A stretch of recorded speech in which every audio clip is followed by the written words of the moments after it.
福特号已经创下了已经高达了295天了，一直在海上都没有回家。那么部队呢，其实已经非常的累了。在这种高压、跟封闭、跟待命的状态之下，我们看到福特号最近发生了非常多的事情。就说美国的军队被一群疯子所带领的，你认为这个士兵还会有什么士气吗？我认为这5700人在船上还活着都蛮了不起了。军人的荣誉是他的生命啊，对不对？那被人家怀疑，然后又不准放假，然后现在的话呢又随便开除，这个都不得了的事。好，这一场美伊战是怎么打到现在看起来比二战还要更困难呢？尤其是美军现在的弹药见底，已经重启了它的民兵工厂，来重启弹药的生产。等一下我们会来做关心。另外，今天也会特别来关心到的是福特号，本来是最强航母，现在被视为最惨的航母，怎么回事？今天一起来做关心。好，现在来看到福特号已经创下了多长呢？这个长期的部署在海上的执行任务已经高达了295天了，现在说呢，已经将近10个月都是持续的在备战的状况，一直在海上都没有回家。那么部队呢，其实已经这个非常的累了，他们已经进行了这种高强度的执行任务10个月的时间，在这种高压、跟封闭、跟待命的状态之下，我们看到福特号最近发生了非常多的事情。首先，在上个月的时候，大家还记得吗？是在上面连续失火30个小时的大火。第二件事情是上面还有200名的官兵，他们都被呛伤了。再来就是说，超过600名的官兵，他们失去床位，到现在其实都一直没有办法好好的休息哦。那也都是长期轮班的。另外一方面的事情是，这一艘航母后来呢是在这个希腊的地方来进行维修，本来以为说维修之后呢，官兵就可以在上面好好的休息，没有想到这个是直接的把这个全舰给封锁住了，集体把他们隔离就算了，还派了一个8人小组直接上舰，针对全体的这些船员们逐一的来做调查。针对这起火灾事件，难道他们现在是把这个矛头都对准了上面的船员，认为说是自己的人所干的事情吗？在这样子疲劳的一个状态下，官兵长达295天不间断的部署，在心理上面真的还撑得下去吗？那将军是军人，怎么看这一件事情？不要说我了哦，我们先讲眷属怎么看这件事情。你想想看，如果说是爸爸或者是老公哦，这个10个月这个没有回家，那家人会怎么样心里想？其实我们古时候哈，我们古时候这个有很多在唐诗里面有很多描述这种情形的诗，我念2首给大家听。我先念眷属的心情给大家听哈。大家知道有一首诗吗？这打起黄莺儿，莫教枝上啼，啼时惊妾梦，不得到辽西。那老公在辽西那边打仗啊，对不对？他就听到那小鸟叫，他把他梦吵醒，他本来还在做个梦，还可以在梦里头跟先生这个相聚在一起。那如果说被这个小鸟的叫声哈吵醒以后，他连做梦的机会都没有。你看这个描述的多哀怨呢。那男生在战场上是怎么样？醉卧沙场君莫笑，古来征战几人回。那每天在船上面，你是不是就是在那边这个就是除了想家之外，然后可不可以平安回去？也不晓得，毕竟在战场上面。所以我们唐诗还有一首诗讲的这个烽火连3月，家书抵万金，就代表说在战场上面，这个官兵跟家人的思念。可是你知道这个家书来了，是不是就一定是这种思念之情的家书？有时候不见得。这个我就亲眼看过那阿兵哥哈，这个那时候是已经没有说是写信了，但我年轻的时候还有用写信的方式，大家跟家人联系只能用写信的。我想福特号这个军舰上面也是一样的，你要知道，其实不只是这些舰上面的官兵，他要承受了295天没办法跟家人在一起。那就算是他家里面的人在这个家乡里面，到底会发生什么事情？我相信这个4000个官兵不可能说是这么长的日子，没有一个人说家里面都平安没事了。会不会是有人家里面有长辈生病了，甚至于往生了，或者小孩这个需要照顾的哈？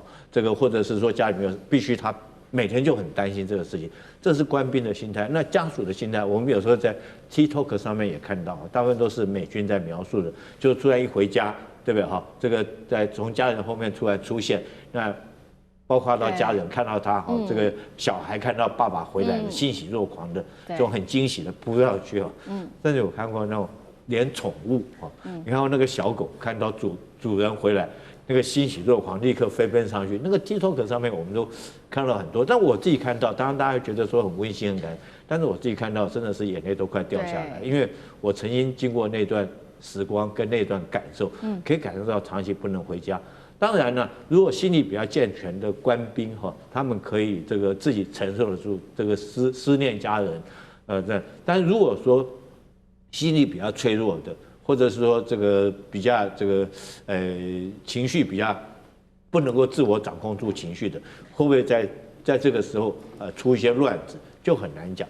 所以我跟美军官兵美军的干部，我们也跟他讨论过这个问题。他跟我讲了一句话，他说我这个用100%的精力去注意到那1%的阿兵哥，可见的那时候美军军官跟我讲这个话的时候，他就知道。这个官兵的心理情绪，尤其长期不能回家那种情绪，事实上是要让长官花很多时间去关心跟照顾的。可是关键是说，现在很多长官自己都心理上面都有问题。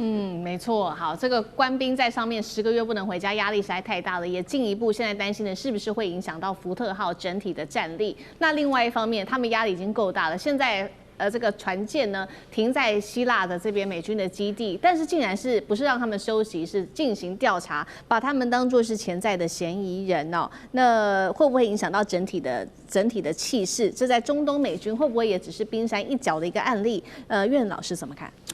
我刚刚听了将军讲的时候呢，我自己也服过2年兵役啊，我觉得我们当时认知就是大家传下来就是士官兵福利最好的是美军。因为航空母舰的话，那时候我记得很清楚，他们航空母舰不管开到哪里去，到哪里去的话，就是轮批休假的，就是福利好。因为我们在阳明山有很多现在文化大学旁边的宿舍，他们的那个美军宿舍什么的，他们都是非常注意这个夫妻之间的这种情感那个比较多的情况下，因为我在服兵役的时候，放不放假是一个很大问题。我都是在南投当兵那在外岛的时候，他们这个大家都拼得要死要活的。其实那个时候的感觉到，就是说是这个，部队里面的生活比较紧张那确实是，有关于这个，如果长达10个月没有休假，然后最后这个1个月居然是联合起来调查的话，我觉得对这个士气有非常大的影响。我现在稍微讲一下这个福特舰本身发生的事情确实是非调查不可。首先第一个，大家记不记得他原来厕所有问题，马桶不通。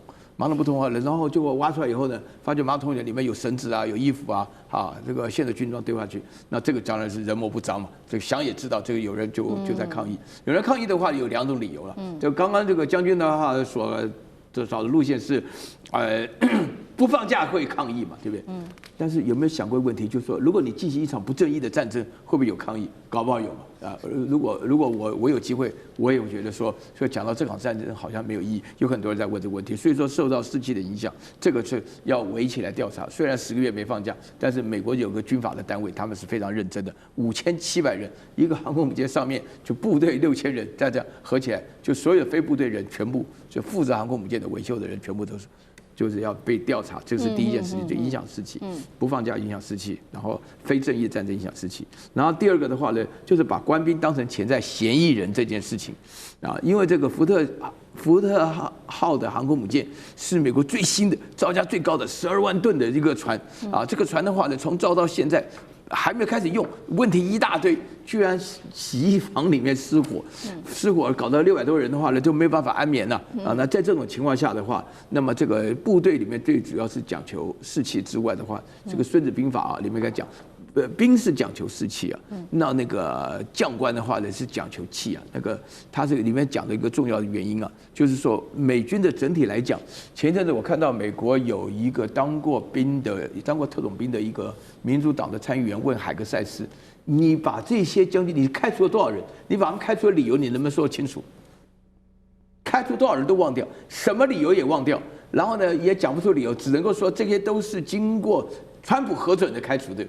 请大家注意如果一个将官，尤其是那个什么 Randy George， 那是美国最有名的4星上将，现役的4星上将，被一句话当场以羞辱的方式开除的话，如果将官本身在发表的声明，大家去看一下他发表声明的内容，就说美国的军队被一群疯子所带领的，你认为这个士兵还会有什么士气吗？我认为这5700人在船上还活着都蛮了不起了，因为这个是当军人的荣誉是他的生命啊，对不对？那被人家怀疑，然后又不准放假，然后现在的话呢又随便开除，这个都不得了的事情。好，这个是袁老师帮我们看到，现在在前线哦，美军整体的士气受到这个福特号事件的影响，已经受到影响。那我们其实看到，其实不只是前线的士气受到影响，现在后端的供应链，美国的军事的武器的供应链也拉起警报了。特别现在说，是不是已经回到当时二战时期的这个民兵工厂重新开启呢？原因是因为呢，美军他们现在应付不管是俄乌战争，或者是在中东的战事，导致他们的弹药库存快速的下降，所以五角大厦现在找到的是民营企业来协助军工的生产。那这几个民间巨头包括了通用、福特还有奇异3家公司来帮助做军工的生产。上一次是在二战时期的时候，也是因为呢这个武器量不够，所以找这个底特律的汽车制造商就不要生产汽车了，去生产包括了这个轰炸机、飞机跟引擎等等。那现在来自于路透社的最新报道，美军已经通知欧洲的盟友，部分的武器会延迟交货了，涵盖的包括了防御型跟攻击型的弹药，那包括了爱国者跟这个战斧都说已经消耗殆尽。这么严重吗？像这个怎么看？最近这个在华尔街市场讨论最多的就是美国的五角大厦开出了1.5兆美元这么大的一个预算规模，找了这些包括福特、通用汽车，当然奇异是一个更广泛的哈，就是这些过去在2次大战时候，这些其实都是民间的汽车，可是当时被动员起来做这些炸弹啊等等这些的，他们叫民主兵工厂，现在也来找他们嘞，1.5兆是真的吗？其实现在他们真的已经在谈了哈，所以消息才会流出来。为什么要找他们谈？当然很清楚的原因，就是因为库存量不够了。好，但是为什么要找到福特他们呢？不是美国这些大的这个军工业的部分很厉害吗？我不得不说，其实到1944年，当时在2次大战的部分期间，跟五角大厦有签合约，当时美国的军工业有高达168家，2次大战结束之后还有100家。可是呢，历经这些年，知道已经被只要还有获利的，不获利的倒了，其实现在已经被整并，几乎只有5大家，也就是大家所熟悉的洛克希德马丁、波音啊、RTX 啊，还有当通用动力本身就是在这里头也算是5大家之一了哈。好，但是为什么不找这些5大家呢？怎么可能没找过？当然找过啊，因为就这5大家吧，人家现在做这些最厉害的，包括最厉害的这个第6代战机，然后都是全部都最贵又大又贵的东西，人家才做嘛。所以你看，五角大厦在这1年多来，他要做无人机，没有人回应他。这个无人机竟然是矽谷里头的新创公司在做，他要做军用的 AI， 你看都没有这5大家有钱的军工体说我也来赚你的 AI 钱，1.5兆看起来别人看很大，可是对这些5大军工业来说根本小猫咪，根本不放在眼底。所以首先第一件事情就是，现在美国的军工复合体不是都这么听美国五角大厦的，而且现在在他们的订单，全世界都跟他们买呀，每造一架飞机就几十亿美金，甚至更多，干嘛要去做这种无人机呀、什么 AI 的这种小东西？这个第2个原因是什么？其实主要是稀土。要知道，其实中国大陆从去年下半年之后开始，对于美国，尤其是军工业或涉及军民产业当中涉及武器的稀土部分是非常非常严格控制。所以也就是说，现在这些5大复合军工体，他们手上的这些仅有的部分稀土，然后呢做这些高单价的部分的战机或等等来说，可能就已经有点吃紧了。而我们都知道，现在中国大陆对于汽车用的稀土，包括福特这些，基本上目前还是开放的。所以我觉得美国如果大家这一次当中找这些汽车业，也是在盘算这次当中这些所做的东西可能会运用到稀土。目前讨论说有做无人机，有做155的部分的厘米的部分的炮弹，甚至还有一些飞弹的零件，所以看起来都是一些辅助性，但是又在现在乃至于伊朗的战场上当中非常非常需要的东西。所以这里头可能也有一些下一代的，比如更小型的东西布局。刚刚讲大军工体他不想做了，所以这些福特可能有机会跟他们一起研发更小型、更经济的，也可能是美国五角大厦的下一代的军事设备军事设备的这个设计的方案，找这些汽车业比较灵活来做。赶快来看到伊朗发动了第99波超级猛烈的袭击，击中来自于伊朗的说法，美国的林肯号2个王牌的飞弹也即将说要出动了。美国的上将则是在这个时候特别警告美国说会走向毁灭。今天就这些议题我们会来做关心。好，本来呢说要停火，在最后一刻，美国、以色列都在持续的加大攻势，伊朗也同样的在加大攻势，全面的做一个剧烈的大反攻。我们来看到伊朗做了哪一些事情。来自于伊朗的最新说法，它已经打到了林肯号，发射的是中程导弹跟无人机，直接打到了核心的战力。当然了，这部分还没有受到美军的证实。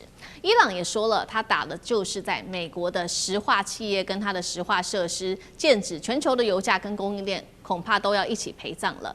接下来看到的是他出动的海巴尔导弹，齐射以色列的中部、南部还有内陆，全面覆盖超过30个目标，针对这些目标同时做开火。再来就是以色列的军事的设备，包括它的运输船也被击中了。最新消息，波湾地区全面拉起警报，多国在这个时候赶快启动他们的防空系统。以色列也再度的侦测到了来自于伊朗的飞弹来袭。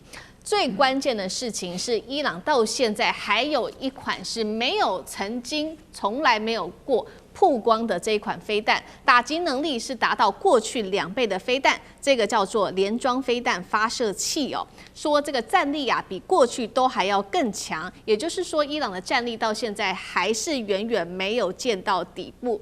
而且最惊人的消息是，大家还记得吗？这个国防部长曾经赫格塞斯要求美国的陆军参谋长乔治上将呢自己离职，或许是内部有什么不和哦。结果呢，确实这个乔治离职之后就立刻跟媒体大爆料，在他离职的一个小时之后，他就跟媒体说了，我们国家啊正在被一个疯子带领伟大的美国军队走向毁灭。这是来自于乔治上将最新的一个说法。好，所以节目一开始也请教干哥了。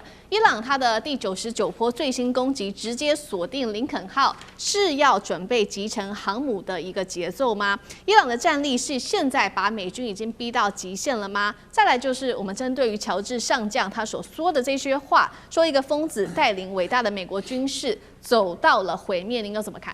其实我跟你讲，我们一直在提醒自己，事情还没有到最严重的地步，但它会不会发生？很可能会。光是看将使用未曝光的武器能够达到过去的2倍的威力或是射程，提醒大家一下，上个礼拜我们不是在讲吗？它竟然可以从哪里呢？它可以从波斯湾打到迪耶戈加西亚，也就是孤悬海外的印度洋美军基地，上面都是 B-52轰炸机 ，B-2 也是在那边落脚的，加油机也在那边落脚的。竟然可以从荷姆兹的上面打了一枚过去，原来它已经飞到了3800公里之外，那就是代表你只知道它有2000公里的飞弹，现在它有4000公里，它有4000公里就会有5000公里，它有5000公里就会带核弹头，只是你不知道而已。所以这些事情都是在情报单位的预料之外，也是在世人的眼光之外。他在悄悄进行，我们不知道伊朗到底他的能力达到什么样的地步，但是最重要的是什么？最重要的是有人看出这个问题了，所以他制止。他制止的结果是什么？我坦白跟你讲，你滚蛋 ，You out。这个人叫做美国陆军参谋长 Randy George。Randy George， 你知道他多大胆，你知道吗？他其实在好几个月前准备要攻伊朗的时候，他就已经跟赫格塞斯讲说不行。对，他跟赫格塞斯讲说不行，你不能够上伊朗的国土，那美军子弟要付出很大的生命代价。注意 ，Randy George 的身份是陆军参谋长，他就等于我们在抢救雷恩大兵的电影里面看到的马歇尔上将是一样的，就是在80年前，马歇尔上将，老实讲一句，他是美军的第2号人物，他仅次于艾森豪将军。为什么？因为他的角色非常重要，他要居间联络，而且他还要照顾美军的这些子弟，然后呢，他还要能够达到上级的要求。所以乔治上将他的地位，你知道吗？乔治上将他打过什么战争？你讲得出来的，全部都打过。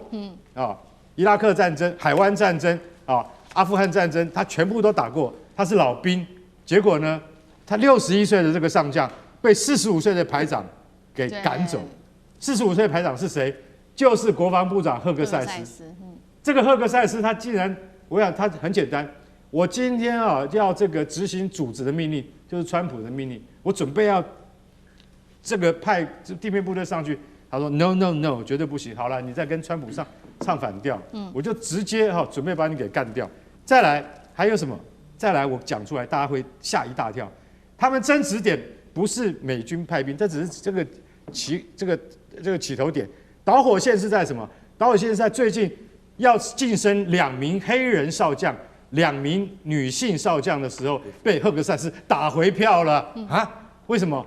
我就是种族跟性别的歧视者，怎么样？你咬我，我是国防部长。我想这种事情要是发生在我们国内，我们台湾的话，那总统马上他就滚蛋。为什么？因为你绝对不能在种族跟性别上面产生你个人的偏见。偏偏赫格塞斯他就很简单，你这2个黑人跟2个女性他们不适合升少将，你要给我升29个名单里面的另外的白人男性升上去当少将。然后赫格塞斯态度很坚决，然后这个 Randy George 说这个绝对不行的，4个军种都不会答应的，不是只有我们陆军而已，空军、海军、陆战队通通不会答应你这样做的。到最后，你知道他还想干什么吗？赫格塞斯竟然把军中牧师就是带大家一起在五角大厦要这个做礼拜的牧师那个把他换成什么？把浸信会的牧师换成他的就是他自己是福音派。他找了福音派的那个牧师，叫做威尔逊。威尔逊来干嘛？威尔逊说，威尔逊他是强调白人男性至上主义，然后把这个女性的投票权要拿掉的，这还得了？所以大家就知道说，那个人疯了，是那个 Randy George 讲的。他说那个人疯，那个人指的又是川普又是赫格塞斯，因为他们2个人是一个鼻孔出气的。是好，那同样一个问题，岳老师又怎么看呢？《孙子兵法》里面讲得非常清楚，就是故三军可夺气，将军可夺心。这个意思我稍微跟大家解释一下，让大家了解。这个几千年前孙子讲得非常，我们打仗靠的不是装备，是士气。因为就目前为止的话，你现在就是市民在问说疯子是谁？疯子他说得很清楚就是川普加海格塞斯嘛。这2个人不但是疯子，而且是废物。那个 George 的话呢，军人不好意思讲是废物，只好说是疯子。这个就是将军可夺心，将军都没有心思了，对不对？而且就像样的。然后这个海格塞斯的话，不晓得有没有当过少尉搞不好我就少尉嘛，就有这种程度嘛，我就这种程度。那海格塞斯本身来讲，居然把人家的上将，对不对？就叫收滚蛋，而且积极羞辱，提早退休。那我现在讲的话呢，我讲到那个美国现在的话呢，首先第一个，他的士气非常差。这士气差可以看得出来这个是非常明显，因为你的本身出发点就不正确嘛，你又贪又偷的。那美军原来的形象是很正面的，现在弄成一个帮派，就是你刚刚讲的，一直刺龙刺凤的，什么都是黑道大哥。然后第二点的话呢，伊朗的士气倒是非常兴盛对不对？伊朗那边的话呢，那个他们的总统佩德西强，他们本身会认为说是原来对美国有好感，现在发觉你根本就是恶蛋，对不对？那根本就不用考虑了现在伊朗人宁可死也不要这种情况下。然后第3点的话呢，我觉得全世界人都眼睁睁的看，大家都吓了一跳美国的领导中枢疯了一样对不对？你挣钱换将，而且换将的理由是他叫你谨慎再谨慎，那你居然讲你要考虑不要撤兵，还要登陆，那你这样子还得了吗？对不对？所以呢，现在就士气来讲，我们今天在座的，听完我们的分析以后，大家心里都觉得伊朗一定要撑下去，伊朗要加油。很自然因为这么大欺小，对不对？你靠你武器要抢人家东西，我们也不允许这种事情发生的。对，所以我觉得伊朗最好就是把美国打败。美国这样的士气搞下去，过2天搞不好，我们台湾都可以把美国打败了。好，现在看到的是在这一场美伊战争当中呢，这个伊朗的士气受到了很大的影响，当然了，也影响到了整体这个川普还有这个共和党的选情。当然了，我们刚刚讲到了嘛，这个士气还有人力的主要将领都被换掉了之外，其实我们来盘点一下，目前呢，美军的战损也非常的严重，而且我们今天盘点的是它的主要的这些重要的重点武器都是接连被击落的。来看到几个点就好，包括了 F-15、F-16战机，还有它的 A-10攻击机、C-130运输机、黑鹰跟小鸟直升机、E-3预警机、NQ-9无人机。CNN 说证明了这非单方面的一个战争哦。那更大的问题是，这背后是否有这个大国之间的博弈，也就是代理人战争呢？现在说这个伊朗接受到了非常多是来自于俄罗斯跟中国的武器来提供给他们。我们先来看到针对俄罗斯是乌克兰的情报说的，俄罗斯提供给伊朗的是卫星情报，精准的可以锁定中东的军事能源设施。那么也列出了它可以看得到以色列55处的关键设施清单。俄罗斯也在荷姆兹海峡的周边部署了6艘潜舰，包括了2艘是核动力。至于中国大陆的部分提供了什么呢？现在说有提供中国制的先进波段雷达，可以侦测美军的战机，这也是为什么先前 F-35逆中战机可以被锁定，而且被伊朗击中。到底是否涉及到中俄在背后做所谓的大国代理人战争？委员又怎么看？对啊，这个大家一直都在讲说美军的神话。那么经过了这38天之后，美军的神话就像刚才干哥讲的，已经变成美军的笑话。就原来这场战争就是宗教战争，十字军东征了。你光看到现在赫格塞斯用这种神权的方式去统御他的部队，然后你还去骂人家伊朗是神权政权，那你美国不是一模一样的事情吗？连教宗都看不下去了，连教宗都出来批判了，结果美国还在玩这种把戏，所以美国自己把美军神话变成了美军笑话了。那这38天变成白打了，就到今天此时此刻，如果真的就停战了，这38天完全白打，因为不但是退回开战前，而且我刚才讲还倒退100步开战前还没发生的事情，全部美国通通都让得干干净净，取消了制裁，这个同意伊朗拥有浓缩铀，然后同意他持有荷姆兹海峡，这些东西通通在开战前本来是没有的事情没错，就现在通通都拱手让出了。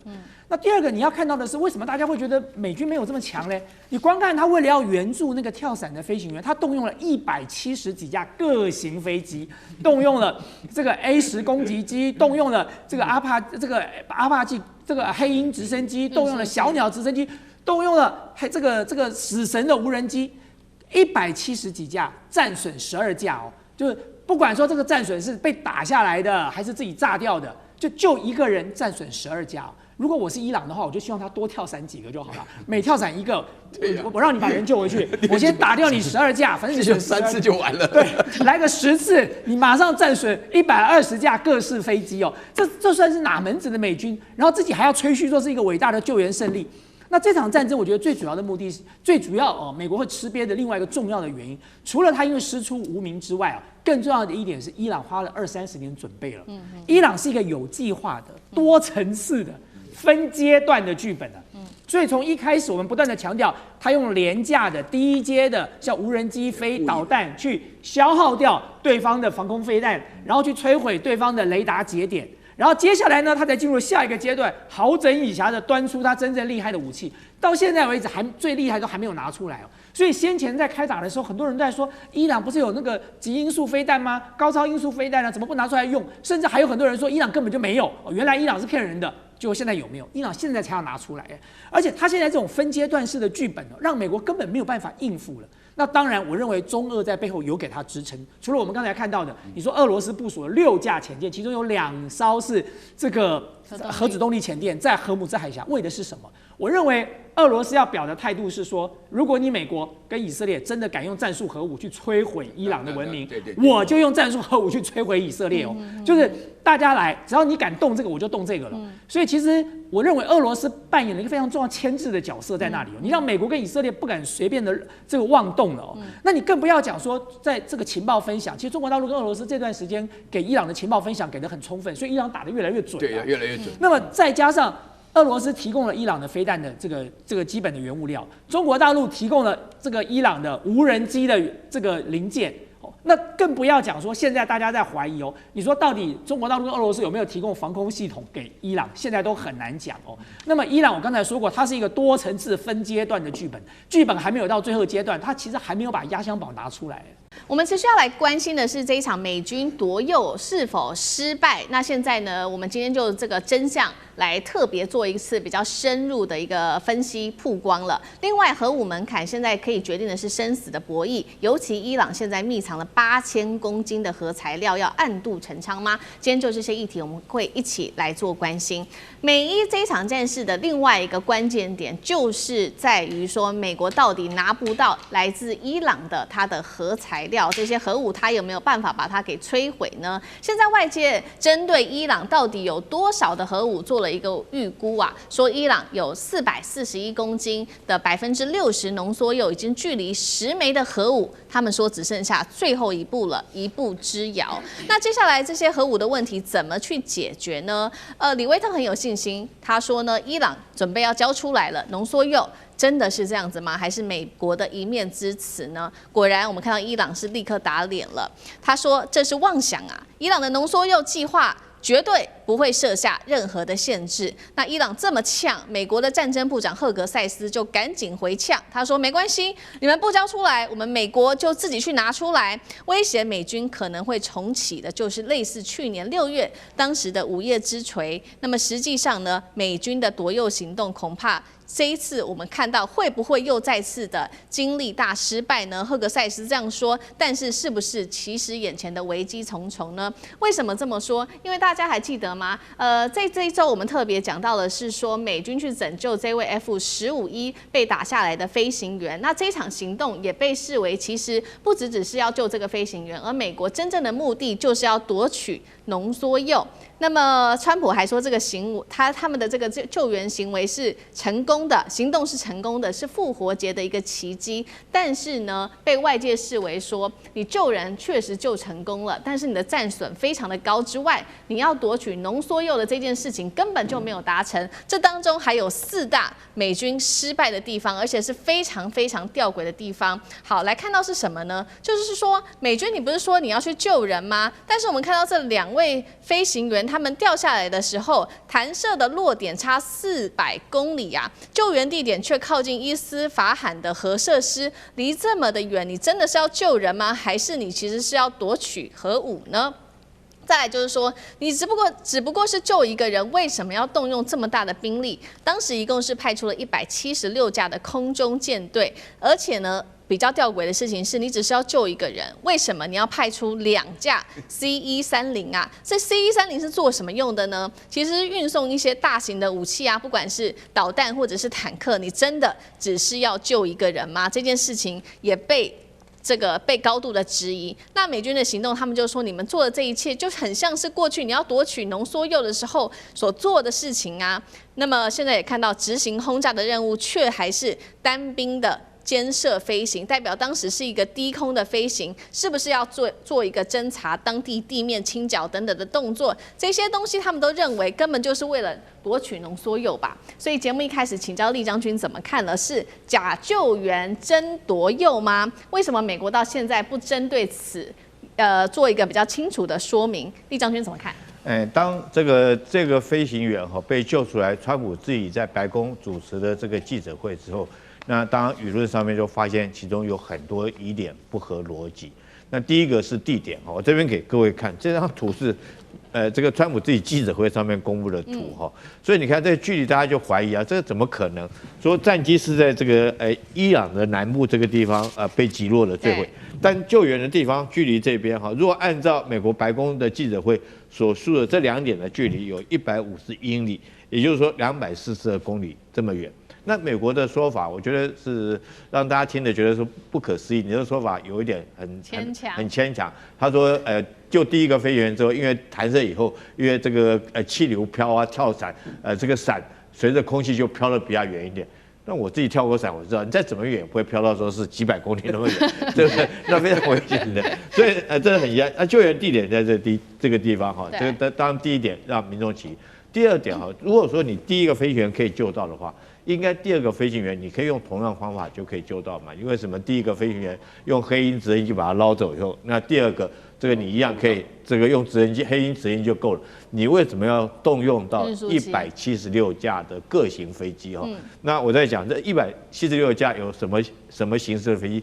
第1个是运输机C-13洞运输机，第2个是就黑鹰直升机是这个通用直升机，另外还有特战直升机有6架，叫做 MH-60的那种特战直升机。还有 A-10攻击机，对地面负责火力扫射跟攻击的。那还有空中加油机，光加油机动用到46架次。我老天爷，你到底多少飞机在天上飞，要用到46架次，要替这些战机来加油？这是第2个，大家怀疑说你很简单的，应该是低调，赶快把人捞出来，一架黑鹰进去顶多就是 A-10掩护，把人救出来就走了。就你动用到那么多的飞机，那再来第3个整个救援的行动。就确实是跟躲右的动作一样。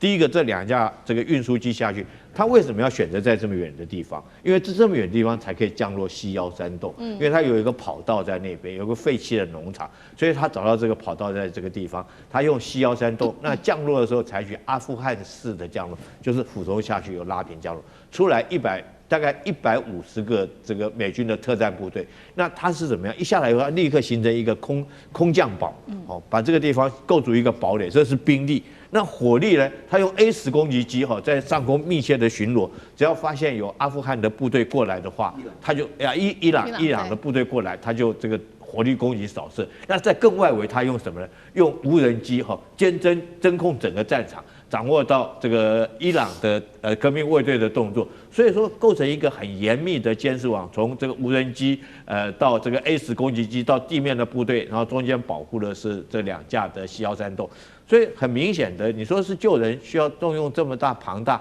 然后你降落地点事实上跟那个后来他们证明跟那个飞官这个。降落伞降落的地方也差到20公里远嘛，后来他就说用这个小鸟直升机去把人接过来的。那第3个让人家觉得很怀疑就是撤退那你撤退也很奇怪，你应该所有人你既然可以降落，按理说你就在那个地方就可以起飞嘛。这个等一下我们张将军可以帮我补充一下，我是觉得说飞机应该降落可以力量应该会比较大。就按理说起飞的时候，应该翅膀有浮力，应该比较轻。你怎么会在起飞的时候轮胎反而陷到沙子里面，降落的时候没有陷落？而且这2架直升机带这2架C-13洞，目前知道他们带的是什么？是这6架的1架飞机带3架直升机。那是不是这个你直升机推出来以后，这个大的飞机准备装上什么物品装进去以后，那人就上不去了嘛？人上不去，是不是人就坐这个小直升机？来脱离战斗，来撤离，所以整个过程给人家感觉到疑点重重了。那当然，你救一个飞行员，合理来讲应该是低调。你可以救第1个，为什么不能救第2个？那你动用那么多的兵力，动用那么庞大的一个资源，然后到最后只为了救一个飞行员，那整个行动的过程，让我们感觉上。真的是很像在夺取浓缩铀。那如果说是真的是夺取浓缩铀，我认为是失败了。如果成功的话，这个川普一定是这个大吹特吹，这个战略行动已经成功了。所以我认为这场2次世界大战有一场战争叫做夺桥遗恨那美军这次是不是夺铀遗恨？好，夺铀遗恨就是这个救人的地点。跟这个夺河的地点，这个出现了非常大的一个分歧。再来就是说，为什么要出动这么大的一个兵力，只是为了救一个人？那现在看起来，就算如果是当初是为了这个夺铀的行动，这样看起来是完全不成功的。等一下会请空军的部分张将军来持续帮我们做分析。那我们先来看一下伊朗现在到底藏有多少的核材料，让美国这么的紧张？现在根据最新统计IAEA 核查，伊朗有441公斤的高浓缩铀，另外有情报指出超过8000公斤是不同的这个浓度的浓缩铀。那这些材料分散在很多位置的地方，还包括了伊斯法罕等等。那美国的核武工程师也说呢，美国现在只能从 IAEA 大概知道这个伊朗拥有的核武的数量，因为呢卫星图像是已经完全的派不上用场了。所以同样的问题也要特别请教张将军怎么看，就是有关于这一起行动是不是夺铀失败？那如果真的是失败了，我们刚刚看嘛，战争部长赫格塞斯说没关系，接下来我们美国会自己去把这个浓缩铀给抢回来，代表说，上一次失败了，还有下一次吗？他已经想好第2套方案了吗？张将军怎么看？我认为这一个他是想要这个近期攻，飞行员也救了，这个浓缩铀啊，这个原料也抢到了，结果飞行员是救到了，浓缩铀没有得到，因为我们可以看个几个，有3个特色。第一个，如果要救一个飞行员，你不用动用176架次大动干戈，不会。你这个去的一个小兵力、轻快兵力，立刻救了就走了。轻快兵力，你干嘛要大动干戈？轻快兵力执行就可以了。要特战什么都出动吗？那个就是有特殊任务，才会特战。MC-13洞接，还有 MQ-9，还有这个油珠啊，就是 A-10啊，雷霆攻击机，专门做坠地打击跟扫荡的，就是雷霆攻击机。动那么多，去救个飞行员，然后大动干总共176架次，我认为不会，然后花了将近这个总共加了钱算起来的话，那个是天价所以我认为这个是他想要是2个一起，结果没有了，飞行员救了，我成功了，我救飞行员了，那个不要去提，不要提，你不要提，这个事情不要提，为什么？因为3个，第一个大动干戈不会救个飞行员，不会大动干戈这样，轻快兵力快去快回，第2个。不会有距离差，飞行员在那边，他跑到那边去行动，这是干嘛？你们救人，你搞那边干嘛？你要去夜市场，结果你跑到海边去干嘛？海边有夜市场吗？不对的，这个地方你看距离差就出来了。你要看距离差。那第3个损失那么重大损失 ，MQ-9被击落，油珠被击伤，2架的 MC-13洞接被自己自爆炸毁。当然是伊朗打的，还是这个美国自爆把它整个炸毁，都有啊。总共我们就知道。它的损失非常的重，对一个飞行员来看，人类有史以来不会说救一个人付出那么大的代价，这是第一次，所以会拍成电影。刚才李将军说会拍成电影。那我们先来看那现在美国还要做第2次，我认为战胜不负。为什么呢？第一个，要去夺这个，你不管伊斯法罕还有其他的福尔多地方，它现在已经分区屯除了。你动了这个伊斯法罕，其他地方你要不要动？你动了一部分，拿了一部分，你其他的还没有，还有啊。你这样子，这不是441公斤是放在一起的？伊朗是分区屯除，你动一个地方，那其他地方呢？所以这个困难度增加了，因为伊朗分区屯。第2个已经加强部署了，因为战胜原来来这一个，那我现在已经知道了，把这所有的战争的序列、作战的兵力，整个一看检讨，重新布防。美国有所准备，伊朗他也不是省油的灯啊，他会重新调整兵力部署啊。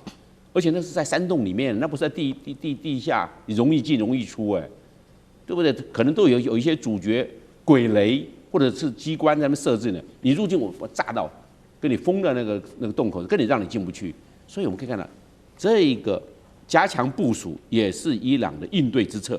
第3个，代价会更高。你前面这个代价已经出来了，如果下一次你要去夺铀，那代价会比这一次更大。为什么？伊朗的这些监射的这些相关的部署、防空飞弹都会布阵，在以逸待劳啊，这是伊朗啊。而且美国是要深入内陆，你进出就是有风险。无人机还空中加油，你无人机会不会被干掉？MQ-9无人，还有 MQ-9的这些无人机，所以风险太大。所以美国就算赫格塞斯当然可以讲大话，对，这个是在世纪上他不能服输，但实际上困难重重。好，我们看到美国第1次的夺核计划是正式等于说是宣告这个失败了。那么这个我们看到伊朗方面，他看到美国有这么大的行动，当然会很紧张。如将军帮我们看到了，他会持续的来加强他的浓缩铀的布局，还有不管是在兵力跟武器上面的布局。在这个关键时刻，接下来就是要和谈了嘛，美伊双方这个伊朗方面真的会交出浓缩铀吗？苑老师又怎么看？还是他们会私下，比如说表面上谈得很好，私底下又偷偷继续研发核武？苑老师怎么看？我觉得伊朗不太可能会交出来它的这个浓缩铀啊。最主要的原因的话，你可以看得出来，美国是采取2面手法。我几乎确定上一次我坐在这个位置的时候，是大家要拍的电影，电影内容不是夺铀遗憾，电影是讲是救难成功啊！现在突然发现出现了一个新的版本故事，这电影拍不下去了，你知道吗？你明明要到夜市，结果你跑到海边去，差400公里啊！这个，所以我就觉得说，为什么这个刚刚我一听到就是非常好笑，因为美国人心里明白，伊朗不会自己交出来的。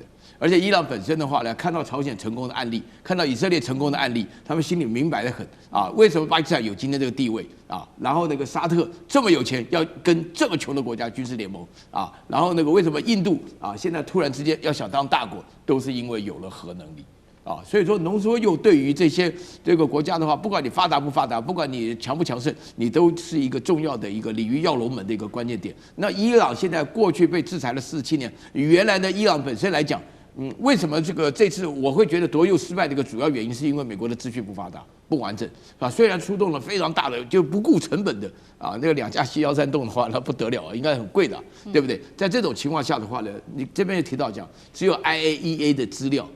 441公斤，那这个算什么东西呢？这个没有人知道是真是假。但是伊朗本身原来在2月28号以前是同意放弃了制造核武器的情况下，浓缩铀的目的是为了国内的发电，或是说为了国内的民生需用，所以说跟 IAEA 配合，每次都不断的跟 IAEA。是国际原子能总署里面报告，他们有浓缩铀有多少公斤啊什么的，就是按照这一步一步来。所以美国得到的讯息就这样子，但是它地上到底藏在哪里？那当然是分开的嘛。所以你叫这个叫做这个伊斯法罕这个地方到了，那福尔多这地方，那各个地方还有很多新的地方。那伊朗本身来讲的话呢，哪里几公斤的东西放在哪个地底下不一样？大家不要忘了，伊朗160几万平方公里的地方。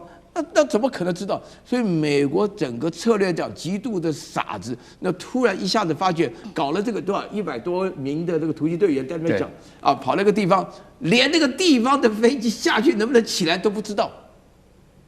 那你想想看，这还得了？那美国的资讯情报这有问题啊，对不对？啊，你看到一个旧的那个跑道了，可以下去，2架713洞，713洞非常大啊。